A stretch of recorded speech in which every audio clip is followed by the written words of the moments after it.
Cement లేకుండా నీరు లేకుండా ఇల్లు కట్టడం అసాధ్యమనే భావనను చెరిపేసిన వ్యక్తి బ్రజేంద్ర కుమార్ చౌబే. బీహార్లోని గయా జిల్లాలో ఆయన నిర్మించిన ఈ ప్రత్యేక గుడిసె ఇప్పుడు అందరి దృష్టిని ఆకర్షిస్తోంది. ఈ ఇంటి నిర్మాణంలో సిమెంటుకు బదులుగా ఆవు పేడ, సున్నం, వేప, పసుపు వంటి సహజ పదార్థాలతో తయారైన మిశ్రమాన్ని ఉపయోగించారు.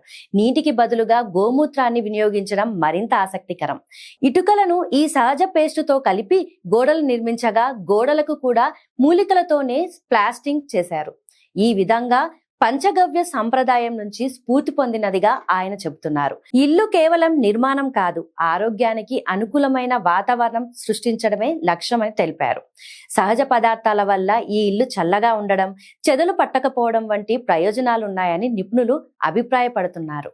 ఆధునిక నిర్మాణాలకు ప్రత్యామ్నాయంగా ఈ విధంగా నిలుస్తుందని భావిస్తున్నారు. సంప్రదాయం, ప్రకృతి, విజ్ఞానం కలిస్తే అసాధ్యం అనే దాన్ని కూడా సాధ్యం చేసి చూపించవచ్చని, ఈ నిర్మాణమే దానికో ఉదాహరణ అని చెబుతున్నారు.